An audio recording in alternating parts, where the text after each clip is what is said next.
I only announce myself 5 minutes before, because the worst thing is that you arrive saying I'm 15 minutes ahead of time, and now the person you're meeting feels pressured to try and get themselves down there beforehand. Super important is when you're walking the corridors, that's your first impression. Your answer to the first interview question is not the first impression. And again, I can tell you 20 million things about interviewing, so we can kind of use that another time. But allow them to lead the corridors, handshake, good eye contact. To drink or not to drink, you can ask me that question if you've got time later on, but it's a really good one to think about. I'm going to give you one interview question to pre-prepare, right? And we're going to go straight to that. Okay, let me first, let's go to that first. I'll jump back to positioning. So the first thing is my favorite worst interview question, which that's pretty much all I need you to answer. And I will tell you whether I employ you or not, is tell me a bit about yourself. It's my golden question, number one. And I can tell you that is the reason why 95% of people don't get jobs. It is effectively an elevator speech is something you want to write down, memorize. If you're waking up at 2 o'clock in the morning, you need to be able to give it to me verbatim. And what it looks like, it is a maximum, I would say at max, if you are charismatic, a 1.5 minute, if you're going to keep me engaged. If you are boring, then you want to go with a lot less. But you want to go, think about school orals, you want to go 45 seconds, minute on average, is how long elevator speech needs to be. It is who you are, what you do, what makes you unique, and why is it valuable to me? Because in interviews, people want to know what you could do for them. I'll give you an example from me. So my name is Chantal. I'm the founder of a career consultancy, People Shop, that specializes in forging and nurturing raw talent. In my first job, I made $1 million for my company in my first year of working. I have employed or trained more than 4,000 young people who got employed who were unemployed youth. I was the content creator of the WCD's Change Mindset program, which was used for 45,000 teachers and training young children, 1.5 million in perpetuity. Now, I just made that one up off the cuff, for example, but you want to showcase what it is that you've actually done, right? Oh, someone says drink some water. I'm not sure what you're saying, but to me, it's a great time for me to drink some water. The short version is you need to have a very powerful one, because if you make it up on the fly like I just did, you are not going to be fully engaging, right? Because they are reading body language as much as what you're saying. And what you say needs to be able to be outcomes, not just that I've got a degree. So I grew up in Cape Town. I went to school here. I then went to university and I started a BCom supply chain. Then I worked in warehousing with company so-and-so. And then I moved and I became a warehouse manager at the next company. And that's where I'm currently. Do you want to employ me? Because I wouldn't want to, right? So practice an elevator speech. I would say that's a game changer as far as everything else is concerned. I'm checking out the time. We've got 5 more minutes, so let me kind of breathe and just kind of slow down. Let's talk about positioning super quick. So they said that you are the average of the 5 people you surround yourself with. At Varsity, if many of you are full-time students, you might be in a nice peer group, right? But like my grandmother says, is you are known by your friends. I tell my kids all the time, is whoever is your peer group is, do they make you look good? Again, this is semi-recorded, but my son probably won't see it. Is one teacher said, is my son is surrounding himself with the rugby boys and they're too talkative. And that teacher didn't like that. Another kind of teacher says, is your son is in with all the smart kids in the group or in the grade who are high performers, and that is very good for him. You are known by your peer circle. Surround yourself with people that elevate or raise your average. Number 2 is, if you don't have it yet, my high recommendation is you need a combination of 3 people right now in business. A mentor, a coach, and a sponsor. What's a mentor? A mentor is someone who's been there, done that, got the t-shirt, could be at your company, doesn't need to be, but they are teaching you what you can't read from a book. or that you could read from a book that will teach you super quick because they come with a practical experience. Someone who's 10 plus years your senior, grey wisdom. If you're in your 20s, find a 30-odd-year-old talented hotshot. Number 2 is a sponsor. A sponsor is someone who's in your business, but is mentioning your name and elevating you in rooms that you're not part of. So that's someone who's integral in your organization. And the next thing is a coach, right? So if I put in my full peak performance hat, is if you are in your 20s, do not underestimate the power of having a pension fund, an investment, or a financial advisor. Whether you can or can't afford it, and if you can find these things with Google and everything else today, is have someone who is your fitness coach. Now, again, you don't need to pay someone for this, but someone who's teaching you how to nutrition this body and to peak perform it, because ultimately, no matter what you do, no matter where you live, what car you drive, you are going to, this is the vehicle through which everything you're going to do, your success is determined by this body. How healthy you can keep it, how alert you can keep it, how emotionally resilient you can keep it is all in this particular vessel. And the third one is a career coach. So someone who can advise you in your career, who can advise you on the soft skills and competencies. So as a coach, I won't teach you supply chain, or I probably could because I've been doing it for 25 years, but I'm going to teach you the soft skills, the competencies you need to be able to build. Those are powerful. So if you can get yourself a coach in the meanwhile, I think that would differentiate and escalate you for years to come. An example of that is in your 20s and 30s, you probably want to make sure that your education institutions you are well connected with. So UNISA, SAPICS is the best thing you need to focus on age 20 to 35. Over 35, people stop going to universities. They may go to grad schools, they're never postgraduate yet, but then it becomes executive coaching. Why? Because then it's about, can you play the game on the fly in rooms? So coaching allows you to develop the soft skills, because in your late 30s and 40s, it's not about what you know in a book, it's about what you can apply and how you can show up in the moment. And that's what coaching gives you. Social media, be incredibly conscious about everything you are posting. That's all I can say, right? Because you are not just being scored on your CV that you send out. Social media is accessible to every single person. Your LinkedIn profile, your Instagram, your WhatsApp, all of those are showing me who you are. LinkedIn, make sure that your profile is updated and that you are building content on there. And then, not because Clare is one of my best friends for many years, she's not sales pitching you. The smartest thing you can do right now is to not become a SAPICS member, right?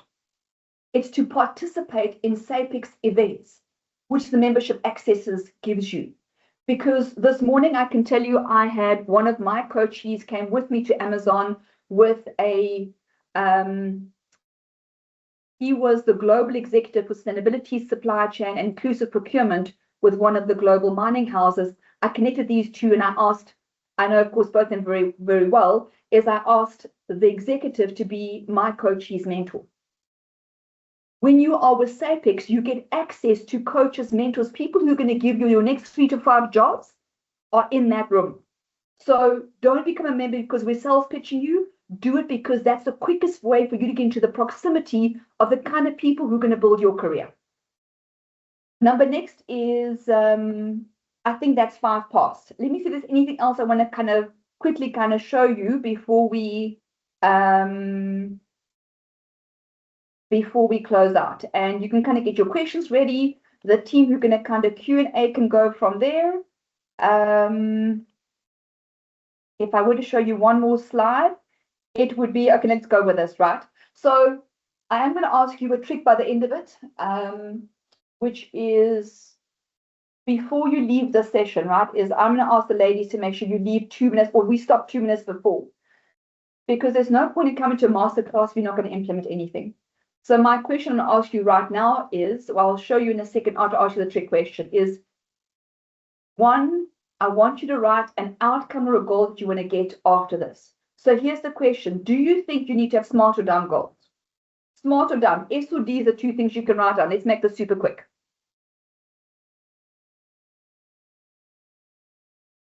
SMART or dumb goals? Obviously, you need some of them, right? Hello, my friend from Malawi. SMART or dumb goals? Both. Okay, Mikhail, you are very welcome to again speak to Clare and get my contact details because you're the 3rd one in the mix. The short version is you don't need SMART goals, people. What you need is dumb goals. And here's what they look like. Palesa, thank you. You were quick. You can go with it. So what does dumb goals look like? D stands for dream. The biggest challenge I can tell you with every single person I coach at executive level is not their hard or soft skills. It's the imposter syndrome. We play small with our talents. We don't dream big enough. And my encouragement to you is dream big, shoot for the moon, and if you land in the stars, you're still doing damn fine. Number 2 is whatever your goal or your outcome is that you are driving for, it's got to be emotionally uplifting to you. If it matters to you, you will see it through because willpower runs out by 10 o'clock in the morning. I promise you that. You need to have something that's meaningful and matters to you. The 3rd thing is method. You want to find something which is simple and repeatable. Whatever you can do on a weekly basis will fundamentally change your life. Whatever they say it's 21 days for a habit, I have a 90-day thing, right? Is to make a habit, I think it's 21 days. That's the going rate. Is I have a belief as a coach and as a peak performance coach, give me 90 days and I'll fundamentally change your life. And by the way, I won't be doing it, you will. Because in 90 days, if you can do anything for a 90-day period, I promise you, you will fundamentally change your life in whatever area you kind of pick that. And the trick is to keep it simple, but it's the daily consistency which makes the difference between what the 1% succeed at is they actually put things into action, which is my finish 2 minutes early. And number 2 is they do things either on a daily or weekly basis. And that's how they instill habits and change life. And the behavior is you are what you habit. Surround yourself with great people. The reason why drug addicts fall back into drug addiction after going to rehab is not because of willpower or that the course wasn't strong enough, right? It's largely because they don't change the environment. Change who you are connecting with. Who are you spending? If you're spending once a month with your lecturers, with SAPICS at events, with a peer group, I've got a round table of executives who meet once a quarter. And we just kind of strategize, right? It's a tight-knit circle and it's confidential. But I bring one graduate in every quarter in order to sit around the table. Yes, they're the scribe and the minion, but for them to be able to be in proximity and learn pearls of wisdom. Who are you surrounding yourself with in your day-to-day, on the weekends and during the week? So that, in short, is kind of what I want to kind of say to you. And I'm going to rather go with some questions. And that'll be my fundamental question to you at the end is based on the session, what should you keep doing, stop doing, or start doing? Alicia, do you want to ask some questions? Chantal, I'll continue with the questions. Hello, Ulfa. Yes, I'll continue. I think my biggest question would be a request that we have a part 2 of your wonderful presentation. So thanks at this stage. There are so many questions. The first thing I would like to ask you is, in terms of driver's license, should students indicate that on their CVs if they don't have a driver's license? How important is that, and what should they then mention if they don't have a driver's license? It is incredibly important because, again, it's think like a business owner. And this is not about, let me again, as I warned the ladies up front, right, is I'm not politically correct. Unfortunately, part of this going onto the internet, so hey, let it be what it is. Recruitment is a judgment process. What do I mean by that?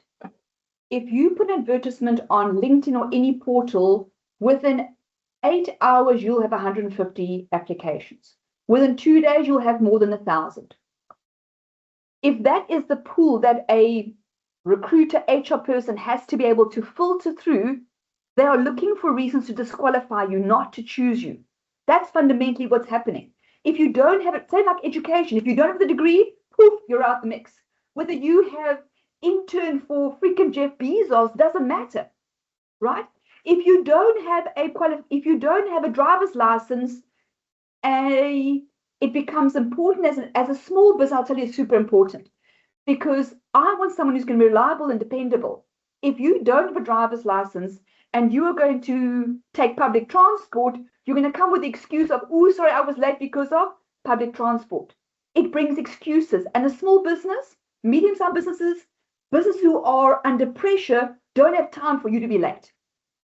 So you might be able to get a bachelor's degree from UNISA, but with very little effort, you can ask a family member to teach you how to drive. You can get a driver's learners with, I think, less than 200 Rand and pictures. You can get a driver's license at 142 Rand. I know because my daughter got hers last week, right, on the first go. Those are small things which are in your power. If I, for example, said, you can come and work for me as an intern, if you could got a driver's license, I'll give you my car, but go pick up something for me. You become more marketable. Small answer. Next one. I get passionate, right? Can you see this? One student asked here, she said, if I don't have a criminal record, should I also indicate that? Yeah, 100%, right? So I half answered the other one. If you don't have a driver's license, saying is busy with my driver's license. If you go to saying learner's license, all you got to do is study the book, right? There's apps that can help you to study the darn book, right? You don't have to buy the book. Learner's license, get it ASAP while you're studying. Put it on there. Learner's license, working on the driver's license. In progress actually helps you, right? So it prevents you from getting thrown out. Credit and criminal record, if you've got no credit default, no criminal record, saying credit default, none. Criminal record, none. It advances you. Next question. Absolutely. If there's only a 2-page CV required, what should be included? What can we leave out then? Okay, that's a long question. I'll tell you the most aha moment from meeting Rob Kuhn, the CEO of, or the MD of Amazon this morning. He says they don't use PowerPoint. I was floored. He says the only thing they do is they give a 6-pager. Their entire company strategy across the world is on 6 pages. Anything, any idea, any presentation, you have 6 pages only to be able to do it in. If I tell you the longest CV I've ever gotten, I think we had, I'm convinced we had over 100 CV, 100 pages. But I've had a couple of CVs in excess of 50 pages, plenty in 20 pages. At your kind of age group, you shouldn't have more than a 2-page CV, a resume. Here's what you would want it to look like. So number 1 is picture, a banner with your qualifications, your name, whatever you want to position yourself as, you want to put that underneath your name. What's really cool to do, and you find this super easily, is almost a 1-pager. What happens is you've got the border on top, you've got the small, I don't know what you call it, but let's say is, again, on an A4 size page, I should have probably given you guys a CV example, but literally if an A4 is that side, 1/3, you have 1 column and you've got the 2 columns. You don't want to use white space, dead real estate. On that small bar, you've got your biographical detail, your education and your skills are in that small little kind of border banner, if you want to call it that. In the fact part, you're going to have a summary about yourself. And with ChatGPT, there's no reason for you to tell me I'm a people's person, right? Back it up with proof. Put down your track records of these companies and then a small paragraph of here's my outcomes and achievements. That's the only CV you need at your kind of age. And again, 1-page brochure. If you've got more work experience, I would still go with that kind of short summary.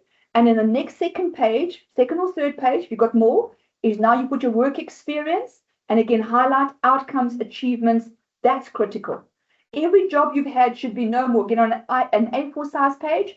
That should be the most, which I can probably use a ruler for this, is every company that you've worked for should be no more than 7 centimeters long.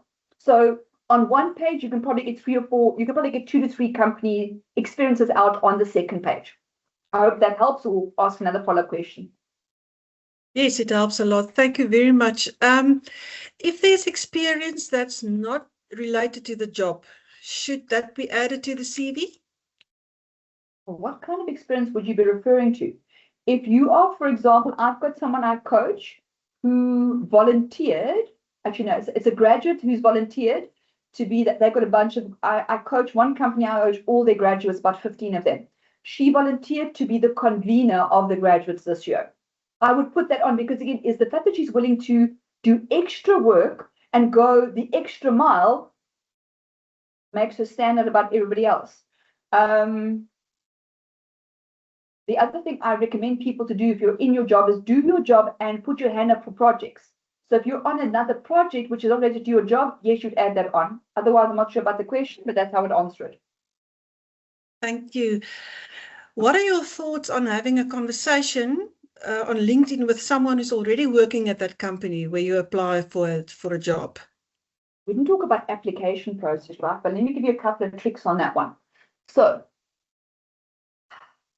number one is step one is make sure your LinkedIn profile is good and complete, and it should mirror a really powerful CV.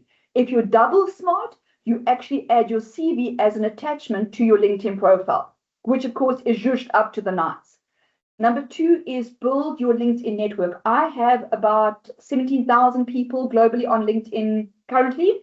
Be smart and link to me on LinkedIn, because then anybody I'm connected to, you're not a second level connection to them. It makes your introduction super easy. And then to the point that you're making is link to someone in the company saying is, hey, I believe, or I've seen that your company is looking for an industrial engineer at your Wadeville plant. Would you be willing to introduce my CV? Here is my quick elevator speech, bada bing, bada boom. And that honestly is a quicker way to be able to get into a company, because if you're one of the 1,000 that's done a LinkedIn advertisement, they may see you, they may not. Referrals are still trumping everything else. Chantal, next question. If someone is struggling to get traction in the job search, Yes. where should they start and what could they do to improve their chances? Cool. So, okay, this is a fantastic question, but I've got to breathe, and I'm trying to give you 25 years of expertise here. Step number one is spend time and get a great CV, right? Step number two is put yourself out there. So if you want a job, again, I'm going to say this for a reason, is become a SAPICS member, go to the next SAPICS event, because there's plenty of them, site visits, these kind of presentations, and connect with someone saying, hey, I'm an intern willing to work for free. Do you have any intern opportunities for a stipend? Because I've got to pay my taxi bill, right? Put yourself out there. The thing that I've done for 25 years, or how I've made millions, is what recruiters do is we create an elevator speech for someone. We call up the person who's leading the department our person wants to work in, and saying is, my name is Chantal Kading. I'm from the People Shop. We're a career consultancy specializing in supply chain. I'm currently representing a black male industrial engineer who's got 3 years experience from your competitor doing supply chain sustainability and database development of dashboards. You are his preferred employer. Would you like to meet him? That, by the way, is the guy this morning introduced to his new mentor. And what's the worst thing they're going to do is say no. But what if they say yes? What if they're willing to meet you? What if they ask for what you want, right? How many people do you think is doing that? Now, is it work to be able to find the guy and to connect to the guy and find their telephone number? Absolutely. But if you're serious about evolving your career, then do the uncomfortable, because it's made me a turnover millionaire. Chantal, there are so many questions, and we would love to hear more from you, but I think you also required a 2-minute slot at the end. Yeah. So maybe before we do the thank you, then maybe you can do that 2-minute thing. I also want to add there are many requests to link with you or to make an appointment with you in the chat. And then also Clare had to leave the session early, so her details are also in the chat. So I'm handing over to you now for your 2-minute surprise, and then Letitia will end the session. Thank you. Cool. cool. Well, my surprise is more about the question, right? So, and again, you can put this in the chat box if you want to. So, as a peak performance coach, the most powerful question I tell people to get stuck, and the person who's kind of who asked the question about if they're stuck in their career search, right, is I would ask you these same 3 questions. So let me just share screen because it's still up on my computer, and you can take 2 minutes to obviously answer this. Let me know if the screen is, if it's showing. We can see it, thanks. Fantastic. All right. So if at any point in your rest of your life, if you never get to see me again, and if you can't afford to coach with me or whatever the case is, use these 3 questions. What do I need to keep doing, stop doing, or start doing? I'll give you an example. So what do I need to keep doing is meditating every morning. What should I stop doing? Eating ice cream at night. Sounds stupid, right? But I can tell you is I'm stress eating, and so I have to stop doing that. And what I need to start doing is I need to start employing staff. It's as simple as that. 99% of the time when you ask those, and whatever comes in your mind first is a great place to start. The biggest thing I can tell you, coaching people for the last 15 years of my life, my biggest key skills, one is grit, and the second one is action. Grit meaning is you need to, I don't want to swear, but you need to freaking fuss bait. I'm not sure who can't speak Afrikaans, but fuss bait is hold on, right? I always think about a Rottweiler dog, right? Is you need to be able to get crystal clear about what you want in life. That's step number 1. And step number 2 is you need to become unreasonable with yourself in terms of achieving that and have that grit, that fuss bait to not let go of what you want to achieve. And then the second part of that is take action. And the biggest problem is we overcomplicate it. If you want to lose weight, what's the first thing you should do? Right? Is take out your tackies out of your cupboard tonight. That's the biggest thing you need to do. And then you plan the next action for the next day. So start baby steps and you're going to go from there. So quickly is write down what you should stop, start, or keep doing. And if you want to share on the chat, obviously, I'm here to listen.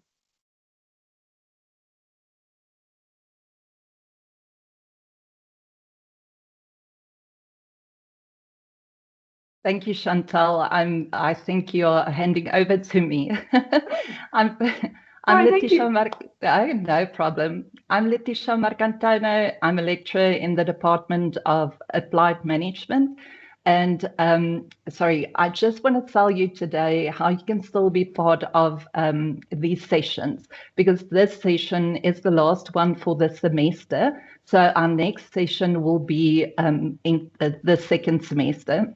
So what you can do is you can form part of our mailing list. So the mailing list will be available in the chat. And then we will send everyone on our mailing list any news on new sessions when it becomes available.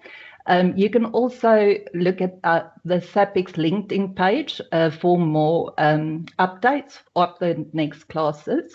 So people were very excited about this class and of previous classes. So it was very flattering to see how people registered so quickly. So we want to just recommend that you